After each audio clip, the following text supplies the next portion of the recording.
जून में अमेरिका में टी20 world cup Rohit Sharma कप्तान बन चुके हैं, टीम बन चुकी है, काफ़ी चर्चाएं भी हैं टीम को लेकर। शुभमन गिल टीम से बाहर हैं और सबसे बड़ा सवाल यह है कि अमेरिका में पहली बार टी20 वर्ल्ड कप है, भारत पर दबाव भी है कि बड़े सालों से झोली में कोई बड़ी ट्रॉफी खासकर वर्ल्ड कप जैसी नहीं है। हमारे साथ पूर्व क्रिकेटर युवराज सिंह के पिता योगराज सिंह मौजूद हैं। योग पाजी, वर्ल्ड कप का नाम जहन में आते ही ना कुछ होने लगता है, युवराज सिंह याद आने लगता है, बड़े बड़े प्लेयर याद आने लगते हैं। लेकिन ये अमेरिका में वर्ल्ड कप है, टीम आपने देख ली है। पहला सवाल मेरा शुभमन गिल से शुरू करूंगा। सेलेक्टर्स ने जब टीम चुनी कहा कि हम बड़े कठोर निर्णय लेने पड़ते हैं, शुभमन गिल बाहर है, आपके मुताबिक क्या है? ये कैसा कठोर निर्णय है कि एक प्लेयर इतना अच्छा टी20 में कर रहा है, आईपीएल में कर रहा है, एक फ्यूचर कैप्टनसी के बारे में आप लोग सोच रहे हो और सडनली विदाउट एनी रीज़न आप उसको टीम से बाहर निकाल देते, मुझे कुछ समझ में नहीं आई बात।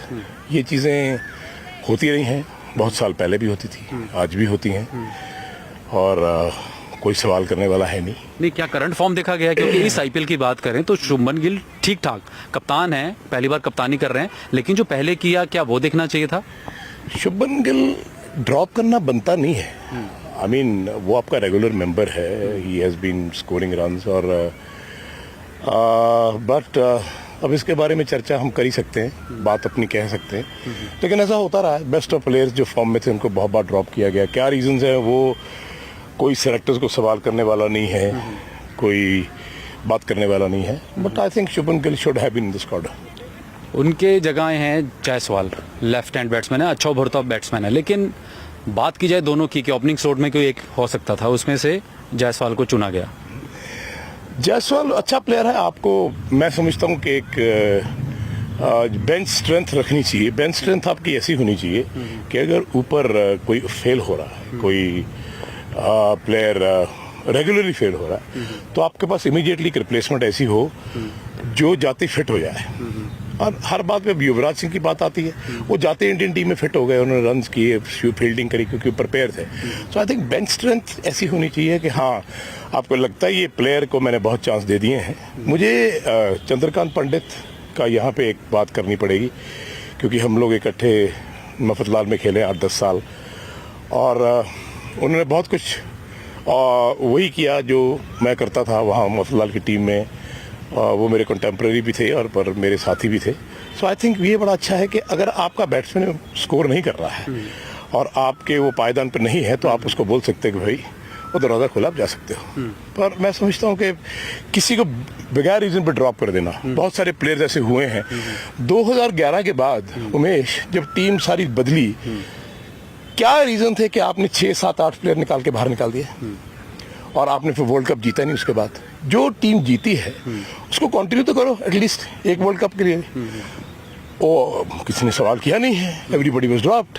सो मैं समझता हूँ कि कई बार टीम बनती खराब हो जाती है और कई बार टीम जब खराब हो जाती है फिर बनाते बनाते सौरव गंगुली जैसे उसको नंबर 1 पे ले आते हैं।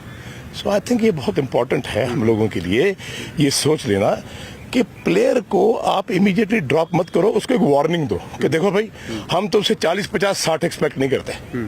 एज अ बैट्समैन अगर मैं कोच हूँ, भाई तुमको 100-150 करना है, you should be a match winner.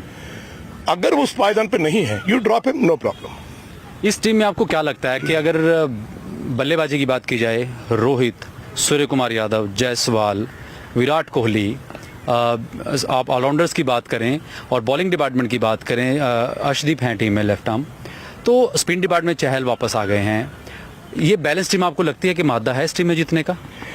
एक बात तो बहुत अच्छी हुई है कि जब से आईपीएल शुरू हुआ है इंडियन प्लेयर्स उभर के आगे आने लगे। शिवम दुबे का नाम है, बहुत सारे प्लेयर्स हैं। मैं अभी आईपीएल देख रहा था, बहुत ब्रिलियंट यंगस्टर्स जो हैं हमारे, क्योंकि हमारे देश में हो रहा है, ये भी एक बहुत बड़ी बात है।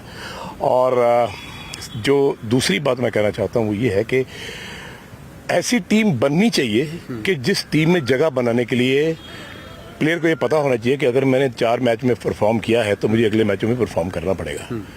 सो आई थिंक जितने भी प्लेयर्स आए हैं बहुत अच्छा खेल रहे हैं। शायद इंडियन टीम आज एक पायदान पे आके खड़ी हो गई है जहाँ पे हर प्लेयर जो है वो बड़ा अच्छा है, क्योंकि आईपीएल एक ऐसा एक्सपोजर है टी20 के लिए या 50 ओवर्स के लिए कि जहाँ पे गेम बिल्कुल चेंज हो गई है और बहुत सारे इंडियन प्लेयर्स जो शायद कभी सोच भी नहीं सकते थे कि हम हिंदुस्तान खेलेंगे, उनको एक बहुत शॉर्टकट रास्ता मिला है ऊपर जाने का, ये बहुत अच्छा हुआ है। रोहित शर्मा कप्तान T20 वर्ल्ड कप 2024 चल रहा है पाजी, उम्र उनकी बढ़ती जा रही है। आपके मुताबिक रोहित शर्मा कितने साल और, या क्या ये लास्ट T20 वर्ल्ड कप है? ये जो उम्र की बात आप करते हो रमेश जी, ये मेरे कभी जहन में फिट नहीं आती। उम्र हो गई है, फलाना हो गया है, क्या ये बातें हिंदुस्तान में होती रहती है।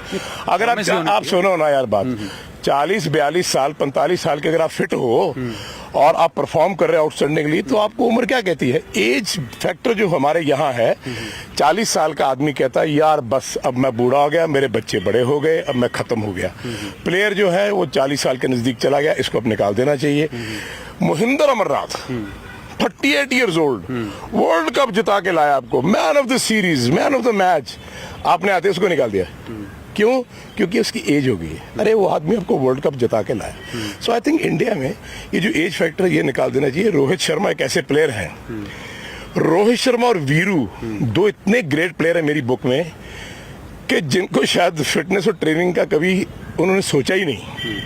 अगर वो फिटनेस और ट्रेनिंग करें आउटस्टैंडिंगली तो शायद वो 50 साल तक खेल सकते हैं। ये सर गारफील्ड सोबर्स ने अपनी किताब में लिखा, और उसने कहा कि मैंने बहुत क्राइम किया है। अगर मुझे पता होता कि फिटनेस और ट्रेनिंग बहुत इंपॉर्टेंट है, तो मैं शाम को पार्टियों में न जाता, शराब ना पीता, घोड़सवारी ना करता। एक बार उसने मैच टेस्ट मैच खत्म कर दिया क्योंकि हॉर्स रेस में जाना था बॉम्बे में पैसे लगाने के लिए।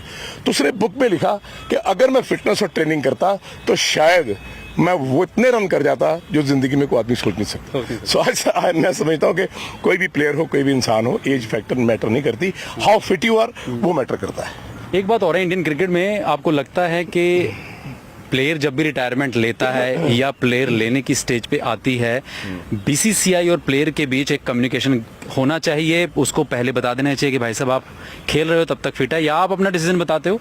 प्लेयर को चाहिए बीसीसीआई को कन्वे करना, बीसीसीआई को चाहिए प्लेयर के साथ बात करना? वाह क्या बात है, क्या सवाल पूछा। मैं एक सवाल पूछूं जी, सब जवाब देना, देशवासी और हिंदुस्तान दुनिया के लोगों। क्या क्रिकेट कंट्रोल बोर्ड किसी भी देश का उनकी वजह से क्रिकेटर है या क्रिकेटर्स की वजह से वो बोर्ड है? क्या वो बोर्ड क्रिकेटर्स के नाते पैसे कमा रहा है और अपनी शान शौकत रख रहा है, या उनकी वजह से क्रिकेट चल रही है? नहीं, ऐसा नहीं है। क्रिकेटर्स की वजह से बोर्ड है, क्रिकेट की वजह से प्रेसिडेंट्स हैं, ट्रेजरर्स हैं, पैसा है, अरबों खरबों रुपया है।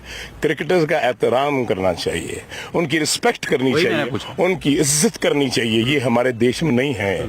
हमारे देश में वो कामयाब है जो कहता करके दिखाऊं, अरे भाई मैं आपका बच्चा हूँ यार, मुझे अपने पास रख लो यार पाजी। ये गुलामी जो है ये सबको पसंद है, और मुझे दुख होता है कि जिस आदमी की सेल्फ रिस्पेक्ट नहीं, वो आदमी नहीं, वो नरकों की जूनी भूखता रहा है। हमारा बोर्ड के पास जो पैसा मिला है वो क्रिकेटर्स की वजह से मिला है उमेश, लेकिन उनको ऐसा लगता है कि नहीं हम खुदा है, इधर आओ, इधर चलो, तुम ऐसे करो, ये करो। ये मैंने देखा है। कौन सा ऐसा देश है, अगर आपने राज करना है किसके ऊपर राज करोगे? जानवरों के ऊपर? नहीं, इंसान चाहिए ना। तो इंसान है तो आप राजा हो, अगर वो इंसान ही नहीं है तो राजा किस काम के हो?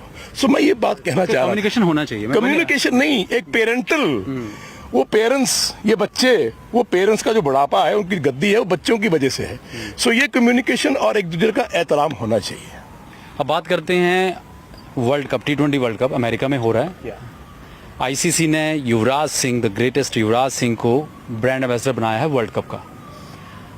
छोड़े हुए युवराज को काफ़ी साल हो चुके हैं, और यूं भी आप जब खेलते हैं कहीं तो दर्शक कहते हैं कि वाह ऐसा बैट्समैन है। आपको दिन जब ये चीज़ हुई कि ब्रांड एम्बेसडर बनाया, फोटोग्राफ्स आपने शेयर की, हमने भी देखी, नेचुरली पुरानी चीज़ें, पुराना वो दौर तो याद आता ही होगा आपको।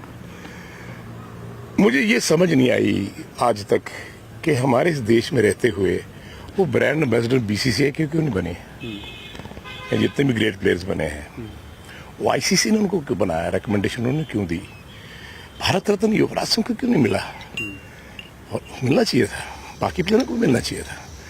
सो आई थिंक मुझे इस बात की बड़ी खुशी होती है कि चलो एक पौधा लगाया, उसको एज ए क्रिकेटर लोग पूछते हैं, उसको एज ए इंसान भी लोग पूछते हैं। पद्मश्री आई थिंक मिला हुआ शायद। हाँ, वो मैं भारत रत्न की बात कर रहा सर आपसे। जो कि सबसे बड़ा अवार्ड है, तो मिलना चाहिए था, क्योंकि जो अवार्ड्स होते हैं ये आदमी की जिंदगी बढ़ा देते हैं, शान शौकत है देश की।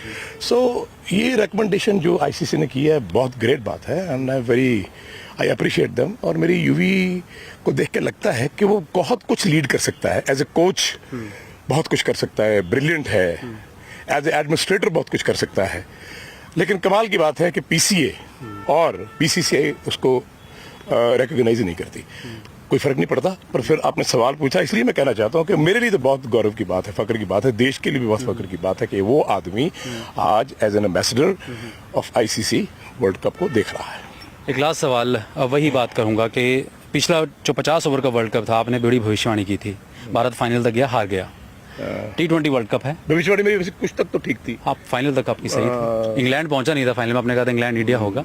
इस T20 वर्ल्ड कप को लेकर आपकी क्या भविष्यवाणी है? थोड़ा नगों में हेर फेर हो गई यार, मुझे पता ना मुझे नीलम डालना चाहिए। आई थिंक देखो, मैं भारतीय हूँ और भारत की बात करूंगा और बात भी सच्ची करूंगा। I think at the moment Indian team is a very very good team, है ना, क्योंकि आईपीएल जो सब लोग खेल रहे हैं फ्रेश हैं, और जाके ये T20 इंडिया विल विन, मेरा हिसाब तो ये है।